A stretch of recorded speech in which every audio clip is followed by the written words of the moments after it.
نحمدہ و نصلی علی رسولہ الکریم، اما بعد۔ جیسا کہ آپ حضرات کے سامنے ایک بیان پہلے مسجد کی تعمیر پر خرچ کرنے کے اجر و ثواب کو ذکر کیا تھا، اس سے متعلق ایک دو باتیں رہ گئی تھی کہ اللہ تبارک و تعالی نے 7 دن میں ساری کائنات کو بنایا۔ ہفتے کے دن اللہ تبارک و تعالی نے مٹی، آسمان و زمین کو بنایا۔ اتوار کے دن اللہ تبارک و تعالی نے پہاڑوں کو بنایا۔ پیر کے دن اللہ تبارک و تعالی نے درختوں کو بنایا۔ منگل کے دن اللہ تبارک و تعالی نے نقصان پہنچانے والے جانور، سانپ، بچھو وغیرہ کو بنایا۔ بدھ کے دن اللہ تبارک و تعالی نے نور کو بنایا۔ جمعرات کے دن اللہ تبارک و تعالی نے ساری مخلوقات کو بنایا، اور جمعے کے دن اللہ تبارک و تعالی نے حضرت آدم علیہ السلام کو بنایا۔ توجہ کرنا، جو اللہ ساری 7 دن میں ساری کائنات کو بنا سکتا ہے تو کیا وہ اللہ مسجد نہیں بنا سکتا تھا؟ وہ اللہ مسجد بنا سکتا تھا۔ وہ اللہ چاہتا تو جنت سے سونے چاندی کی اینٹیں لا کر مسجد بنا سکتا تھا۔ وہ اللہ چاہتا تو جنت سے مشک و زعفران کا غارہ لا کر اس سے مسجد کو تعمیر کر سکتا تھا، لیکن مسجد تو دور کی بات، اس اللہ نے تو اپنا گھر بیت اللہ بھی خود نہیں بنایا، بلکہ اس کا حکم بھی اللہ تبارک و تعالی نے حضرت آدم علیہ السلام اور حضرت ابراہیم علیہ السلام کو دیا۔ کیوں؟ اس لیے کہ اللہ تبارک و تعالی یہ چاہتے تھے کہ ہمارا پیسہ مسجد اللہ کے گھر کے بنانے میں لگے، ہمارا پیسہ اللہ کے گھر کو بنانے میں خرچ ہو، مسجد کی تعمیر پر خرچ ہو، تاکہ ہمارے نصیب اچھے ہو جائیں، تاکہ ہمارا پیسہ قیمتی ہو جائے، تاکہ ہمارا مال جو اللہ کے گھر کی تعمیر پر لگے وہ قیمتی ہو جائے، تاکہ ہم اللہ کے گھر میں یعنی مسجد کی تعمیر بنانے میں اپنا پیسہ خرچ کر کر اس فضیلت کو حاصل کر سکیں کہ جو اللہ کے محبوب نبی کی زبان سے جاری ہوئی، من بنا للہ مسجدا بنا اللہ لہ بیتا فی الجنہ، کہ اللہ کے جو شخص اللہ کے لیے گھر بناتا ہے اللہ اس کے لیے جنت میں محل بنا دیتے ہیں۔ تو ان ساری فضیلت کو اور انسان کی سعادت اور خوش نصیبی حاصل کرنے کے لیے اللہ تبارک و تعالی نے اپنا گھر ساری دنیا میں نہیں بنایا، بلکہ اس کا حکم اللہ تبارک و تعالی نے ہم مسلمانوں کو دیا۔ اسی طرح ایک عالم کا واقعہ ہے، وہ واقعہ سنا کر میں اپنی بات کو ختم کروں گا۔ ایک عالم کا واقعہ ہے، وہ واقعہ سناتے ہیں کہ میں حج کرنے کے لیے ایک دفعہ مکہ مکرمہ کا سفر کیا، میرے ساتھ ایک رہبر ساتھی ملا، اس نے کہا کہ مکے میں فلاں علاقے میں ایک مسجد بنی ہے، چلو جا کر وہ مسجد کی زیارت کرتے ہیں۔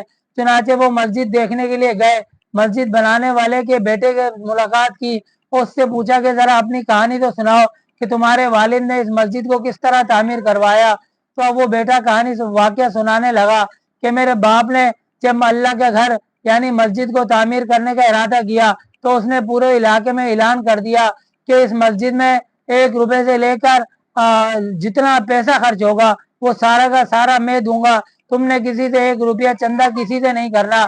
پورے علاقے میں اعلان کر دیا کہ کوئی بھی اس مسجد کو بنانے کے لیے چندہ نہیں دے گا، کوئی بھی اس گھر کو تعمیر کرنے کے لیے کوئی روپیہ پیسہ نہیں لگائے گا۔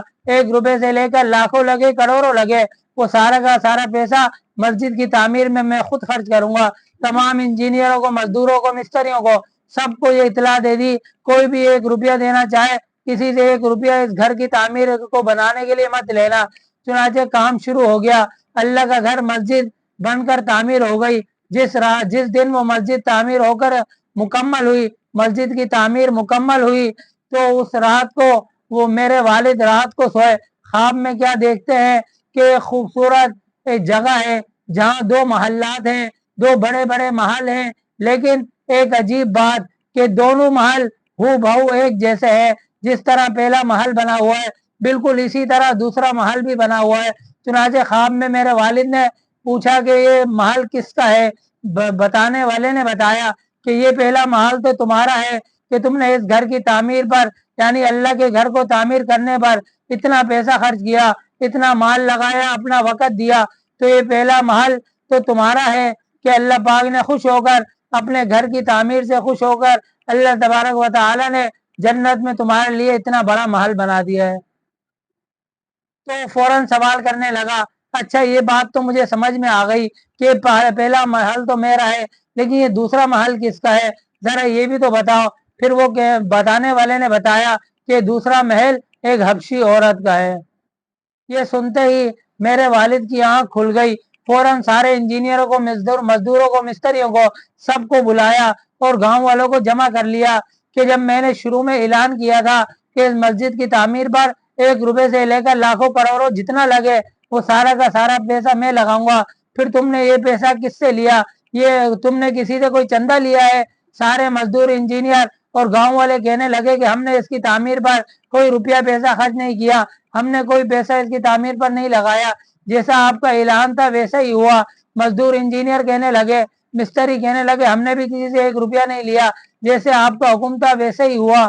پھر وہ حیران ہو کر کہنے لگا کہ نہیں، کوئی تو ماجرا ہے، صحیح سے ہی غور کرو، یاد کرو کسی نے کچھ دیا ہو۔ اتنے میں ایک مزدور کو یاد آیا، وہ مزدور کہنے لگا کہ ہاں، میں ڈول لے جا کر برابر کنویں سے پانی بھر کر لاتا تھا، جس سے پھر وہ مسجد میں جو گارا مسجد کی تعمیر کے لیے تیار ہوتا تھا اس میں وہ پانی ڈال کر غارہ تیار کیا کرتا تھا۔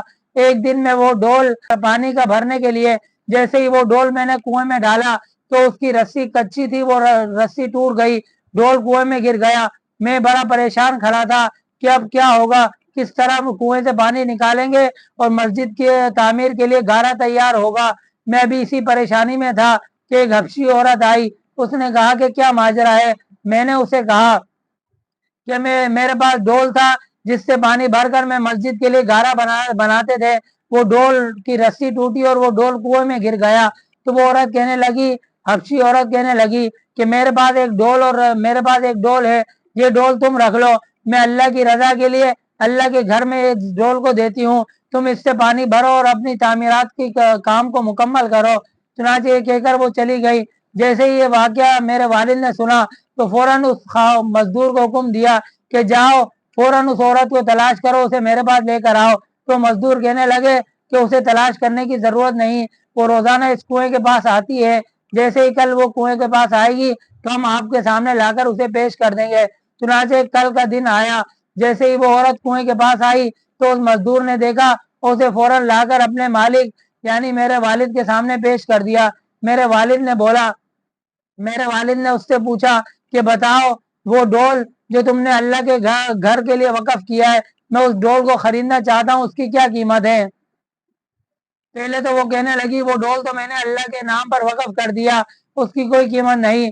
وہ کہنے لگا نہیں، وہ ڈول مجھے بیچ دو، میں اس ڈول کو خریدنا چاہتا ہوں، بتاؤ اس کی کیا قیمت ہے؟ تو وہ عورت کہنے لگی کہ قیمت تو خریدار بتاتا ہے، بیچنے والا تو یہ فیصلہ کرتا ہے کہ میں اسے اس قیمت میں دوں یا نہ دوں۔ چنانچہ پھر میرے والد نے قیمت لگائی کہ 500 ریال لے لو اور اس ڈول کو مجھے بیچ دو۔ وہ کہنے لگی ہرگز نہیں۔ پھر کہا 5000 ریال لے لو، اس ڈول کو مجھے بیچ دو۔ وہ عورت کہنے لگی ہرگز نہیں۔ پھر میرے والد نے کہا کہ 50,000 ریال لے لو، اس ڈول کو مجھے بیچ دو۔ وہ کہنے لگی کہ ہرگز نہیں۔ پھر میرے والد نے کہا 1,00,000 ریال لے لو، اس ڈول کو مجھے بیچ دو۔ تو وہ کہنے لگی نہیں، اس ڈول ہرگز نہیں۔ پھر اس نے کہا کہ 50,00,000 ریال لے لو، لیکن اس ڈول کو مجھے بیچ دو۔ تو وہ عورت کہنے لگی ہرگز نہیں۔ پھر اس پر میرے والد نے کہا کہ ایک ڈول کی قیمت میں تمہیں 50,00,000 ریال دیتا ہوں، ذرا سوچو تو صحیح، 50,00,000 ریال میں کتنا بڑا تمہارا محل بن جائے گا، کتنے ساری تمہاری ضروریات پوری ہو جائیں گی، تم اس ڈول کو مجھے کیوں نہیں بیچتی؟ تو آخر میں وہ عورت کہنے لگی، توجہ کرنا، وہ عورت کہنے لگی اے مالک، اے مسجد کی تعمیر کرنے والے، اگر تم نے رات کو وہ محل دیکھا ہے تو آخر میں نے بھی تو وہ محل دیکھا ہے، تو میں اس ڈول کو تمہیں بیچ کر اس محل کو میں کیسے گوا سکتی ہوں؟ توجہ کرنا، ایک ڈول اس نے اللہ کے گھر کی تعمیرات میں صرف ایک ڈول استعمال کے لیے دیا تو اللہ تعالیٰ نے اس کے لیے جنت میں اتنا بڑا محل بنا دیا کہ جس کو سن کر وہ مسجد کی تعمیر کرنے والا حیران رہ گیا۔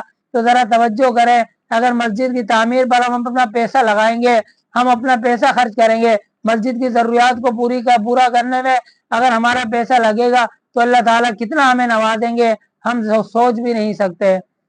بس اللہ تعالیٰ سے دعا کرتے ہیں کہ اللہ تعالیٰ مسجد کی تعمیر پر ہمیں زیادہ سے زیادہ خرچ کرنے کی توفیق عطا فرمائے۔ وآخر دعوانا الحمدللہ رب العالمین۔